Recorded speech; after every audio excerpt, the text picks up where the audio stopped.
आज से हम मॉडर्न इंडियन हिस्ट्री की लेक्चर सीरीज की शुरुआत कर रहे हैं। इसमें हम मॉडर्न इंडियन हिस्ट्री, आधुनिक भारत के इतिहास को पढ़ेंगे। और इसको पढ़ने के लिए जो हमारा बेस होगा, जो हमारा सोर्स होगा, वो मॉडर्न इंडियन हिस्ट्री की जो भी ऑथेंटिक बुक्स हैं वही रहेंगी। जैसे एनसीईआरटी और स्पेक्ट्रम की बुक है, ये सारी बुक्स ही हमारा बेस रहेंगी। और हम मॉडर्न इंडियन हिस्ट्री को आने वाले 30 से 40 वीडियो लेक्चर सीरीज़ में इसको हम समाप्त करने का प्रयास करेंगे। तो आइए हम आज जो हम पहला चैप्टर पढ़ेंगे वो है यूरोपियों का आगमन। तो यूरोपियों का भारत में आगमन, ये हमारा पहला चैप्टर है। तो यूरोपियों का भारत में आगमन, ये टॉपिक हम पढ़ने से पहले हम थोड़ा सा एक बैकग्राउंड को जान लेंगे कि यूरोपियों का भारत में आने के क्या कारण थे। ऐसे क्या कारण थे कि यूरोपीय लोग भारत की तरफ आकर्षित हुए। तो इसके बैकग्राउंड को जानने के लिए हम थोड़ा इतिहास में पीछे की तरफ जाएंगे और इसके बैकग्राउंड को जानने का प्रयास करेंगे, जिससे इस चैप्टर को, यूरोपियों के भारत में आगमन, ये जो चैप्टर है, इसको समझने में हमें और आसानी होगी। आइए शुरू करते हैं। ये जो हमारे सामने मैप है, ये रोमन एम्पायर का मैप है। और रोमन एम्पायर 500 BC, मतलब 500 ईसा पूर्व ये एम्पायर इस्टेब्लिश हुआ था। और दूसरी शताब्दी आते आते, सेकेंड सेंचुरी आते आते, ये एम्पायर अपने एक्सट्रीम पे था, बहुत मजबूत स्थिति में था। और हम इसकी लोकेशन देख सकते हैं कि मेडिटेरियन सी के चारों तरफ ये फैला हुआ है। आज का जो पुर्तगाल है, स्पेन है, फ्रांस है, बुल्गारिया है, ग्रीस है, और टर्की है, इराक है, सीरिया है, इजिप्ट है, ये सारा कुछ। और ये जो eastern Africa, northern African coast है, जो ये सारा रोमन एम्पायर के अंडर में आ रहा है उस टाइम पे। तो ये रोमन एम्पायर 5th सेंचुरी में, रोमन एम्पायर का जो वेस्ट वाला पार्ट है वो डिक्लाइन हो जाता है, उसका पतन हो जाता है। तो वेस्ट वाला जो पार्ट है उसका अगर हम एक लाइन खींच देते हैं, तो जो वेस्ट में ये रोमन एम्पायर दिख रहा है, इसका पतन हो जाता है। ईस्ट वाला ही बचता है और ये आगे बैजेंटियन एम्पायर के नाम से आने वाले 1000 सालों तक और रूल करता है। तो हम ये जान चुके कि 5th सेंचुरी में ये रोमन साम्राज्य था, इसके वेस्ट पार्ट का डिक्लाइन हो जाता है। और जो पार्ट बचता है ईस्ट में, इसे हम ईस्टर्न रोमन एम्पायर या बैजेंटियन एम्पायर कहते हैं। और ये आने वाले 1000 सालों तक रूल करता है।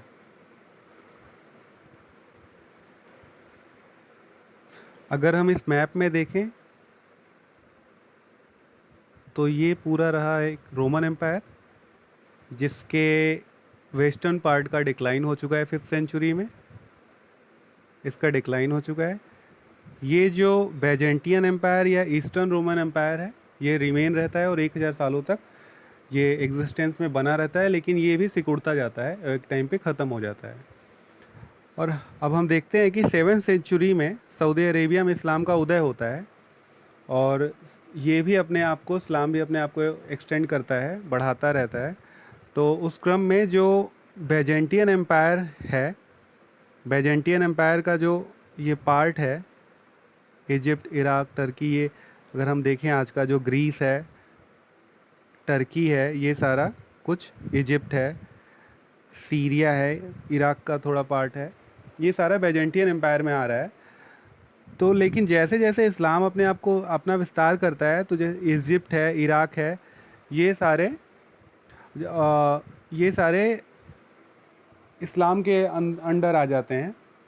बैजेंटियन एम्पायर का प्रभाव इनसे ख़त्म हो जाता है और बैजेंटियन एम्पायर धीरे धीरे और सिकुड़ रहा होता है। जैसा कि हम इस मैप में देख सकते हैं कि 11वीं सेंचुरी में बैजेंटियन एम्पायर किस हद तक मतलब ये एक अब ख़त्म होने की कगार पे है, कितना सिकुड़ चुका है। इजिप्ट और ये सीरिया, ये सारे इसके हाथ से निकल चुके हैं। इस प्रकार की हम कह सकते हैं कि ईस्टर्न रोमन एम्पायर अपने अंत के करीब था। और अब 15वीं शताब्दी आते आते जो ये एशिया माइनर है, ये टर्की इसे हम, ये टर्की है। और 1453 में जो बैजेंटियन एम्पायर के अंडर में जो टर्की आ रहा है, ग्रीस आ रहा है, तो टर्की का के कुछ ट्राइबल्स थे जिन्होंने बैजेंटियन एम्पायर को समाप्त कर दिया, और उसकी जगह इन ट्राइबल्स ने ऑटोमन एम्पायर की नींव रखी। तो 1453 में अगर हम देखें तो ये जो ईस्टर्न रोमन एम्पायर था ये भी ख़त्म हो गया, और इसकी जगह ऑटोमन एम्पायर की नींव पड़ी इस बैजेंटियन एम्पायर के जगह पे। तो हम इसमें तो अब हम इसमें एक सवाल, एक क्वेश्चन, एक प्रश्न उठता है कि इन सारी चीज़ों का, रोमन एम्पायर का इमरजेंस, रोमन एम्पायर का एक नए एक्सट्रीम पे पहुंचना, रोमन एम्पायर का डिक्लाइन, तो इन सारी चीज़ों का यूरोपियों के भारत में आगमन से क्या लेना देना है? तो इसमें बिल्कुल लेना देना है, क्योंकि जब यहाँ पे इस पूरे एरिए पे रोमन एम्पायर का या बैजेंटियन एम्पायर का कभी रूल हुआ करता था, तो जो यूरोपीय ट्रेडर थे वो भारत के साथ उनका सीधा ट्रेड हुआ करता था। इन रास्तों से सीधा भारत के साथ ट्रेड हुआ करता था। ये इजिप्ट होते हुए फारस की खाड़ी, रेड सी से, और ये रही फारस की खाड़ी, पर्शियन गल्फ।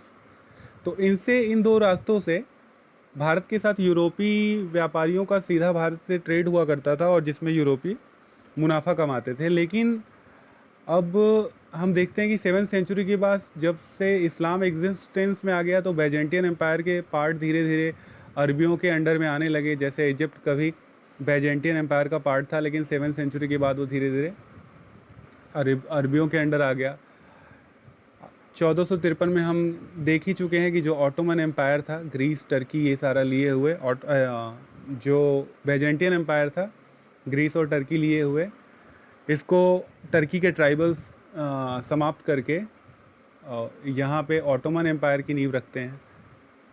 तो ये कहीं न कहीं ये सारा कुछ एक देखा जाए तो एक प्रकार से अरबियों और ऑटोमन्स के अंडर में आ जाता है, और इनका और यूरोपियों का धर्म अलग अलग होता है। यूरोपीय क्रिश्चियन थे, ये इस्लाम को मानते थे।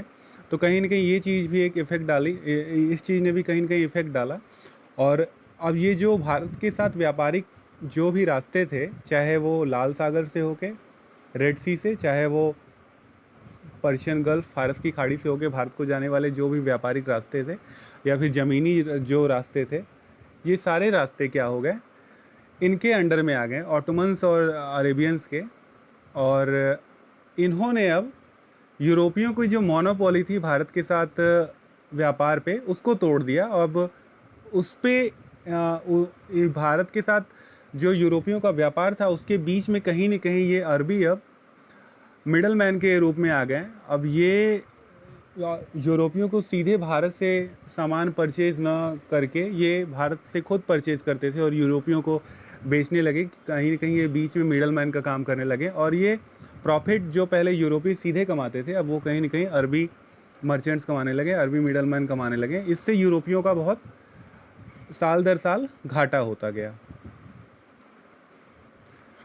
और घाटा की सेंस में, जैसे अब एक एग्ज़ाम्पल के तौर पे लेते हैं कि जब तक ये रास्ते यूरोपियों के कब्जे में थे, रोमन एम्पायर, बैजेंटीन एम्पायर के का इन पे रूल था, तो जो यूरोपीय भारत से सामान खरीदते थे, अगर वो 100 का खरीदते थे और यूरोप में चाहे जितने का भी बेचें, तो उनको जो भी प्रॉफिट होता हो। अब जब से ये रास्ते ऑटोमन्स और अरब के अंडर में आए, तो जो यूरोपी पहले जिन गुड्स को 100 रुपये में, 100 रुपये में परचेज़ करते थे, अब उन गुड्स को इनको 10 गुना महंगे दामों में, मतलब कि हाँ, एक एग्जांपल के तौर पे 100 का लेते थे तो 1000 रुपये में परचेज़ करना होता था। तो कहीं न कहीं अब यूरोपी व्यापार जो था, जो भारत के साथ फलता, इतना अच्छा फल फूल रहा था हज़ारों सालों से, अब कहीं न कहीं जो अरब और ये ऑटोमन्स ने आके उस पर बट्टा लगा दिया था, जो कहीं न कहीं बहुत मुनाफे का व्यापार था, यूरोप की जो संपन्नता का कारण था। अब उस व्यापार पे कहीं न कहीं अरब ने बट्टा लगा दिया था, इसलिए यूरोपीय अब बेचैन हो गए थे कि भारत के लिए अन्य रास्तों की खोज की जाए, और यही एक बहुत बड़ा कारण बनता है यूरोपियों के भारत आगमन। आगमन का।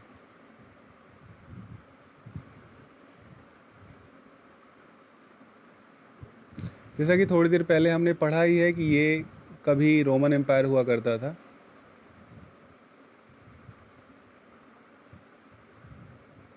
ये कभी रोमन एम्पायर हुआ करता था और ये वेस्टर्न रोमन एम्पायर का पार्ट था, जिसमें कि आज का जो पुर्तगाल, फ्रांस, इटली दिख रहा है, ये सारे कभी वेस्टर्न रोमन एम्पायर के पार्ट हुआ करते थे। तो अब क्या हुआ कि 15वीं शताब्दी में जब ऑटोमन्स का रूल आ गया बैजेंटियन एम्पायर के जगह, तो उसी टाइम पे स्पेन और पुर्तगाल जैसे कुछ मजबूत राष्ट्रों का उदय हो रहा था। और इन देशों को जब लगा कि अब हमारे सीधे जो व्यापार पे असर आ रहा है, क्योंकि बीच में अरब मिडल मैन्स आ चुके हैं, उन पे ऑटोमन्स का और अरबियों का अधिकार हो गया। अब हमें जो भी अगर ट्रेड हमें करना होगा तो उनके हिसाब से करना होगा। वो जो भी मनमानी करेंगे हमें उनके हिसाब से ही चलना पड़ेगा। तो ये कहीं न कहीं यूरोपीय व्यापार के लिए बेनिफिशियल नहीं था। तो पुर्तगालियों ने सबसे पहले भारत के जाने वाले रास्ते की खोज करने की शुरुआत की। जो भी यूरोप के, जो भी स्पेन और पुर्तगाल जैसे देश थे, उन्होंने भारत को जाने वाले रास्तों की खोज करने में की शुरुआत की और इसमें उन्होंने जो भी एक प्रकार से इन्वेस्ट किया, अपने नाविकों को बोला कि आप भारत के जाने वाले रास्तों की खोज कीजिए। तो इसमें पुर्तगाल में हम सबसे पहले देखते हैं कि पुर्तगाल के एक प्रिंस थे हेनरी। इन्होंने अपने पूरी लाइफ लगा दी भारत को जाने वाले समुद्री रास्ते की खोज करने में, लेकिन वो कभी रास्ता खोज नहीं पाए और 1460 में उनकी मृत्यु भी हो गई। फिर हम देखते हैं कि ये भारत को जाने वाले समुद्री रास्ते की खोज मतलब लगातार ये जारी रही और इस क्रम में इन्हें यूरोपियों को सबसे पहली सफलता तब मिलती है जब 1487 में पुर्तगाली नाविक बार्थोलोम्यू डियाज पुर्तगाल से चलता है और अफ्रीका के कोस्ट से होते हुए ये किनारे आके अफ्रीका के बॉटम साउथ अफ्रीका तक पहुंचता है और यहाँ पे केप ऑफ गुड होप तक पहुंचता है। और यहाँ पे इसे पता चलता है कि यहाँ से भारत जाने का रास्ता है।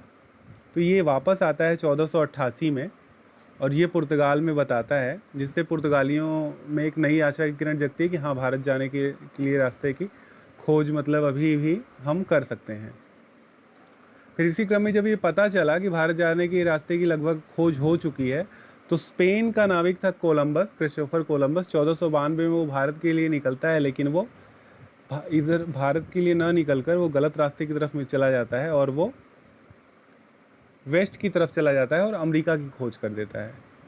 फिर इसी क्रम में जब हम आगे बढ़ते हैं तो हम पाएंगे कि 1498 में एक मतलब कि यूरोप और भारत के बीच मतलब कि एक नए युग का सूत्रपात हुआ, क्योंकि इस साल एक ऐसी क्रांतिकारी घटना हुई।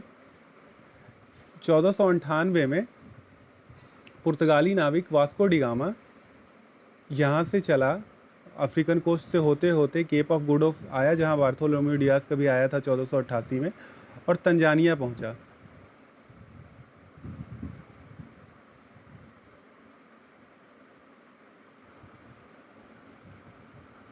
तंजानिया में उसे एक गुजराती नाविक मिला, अब्दुल मजीद।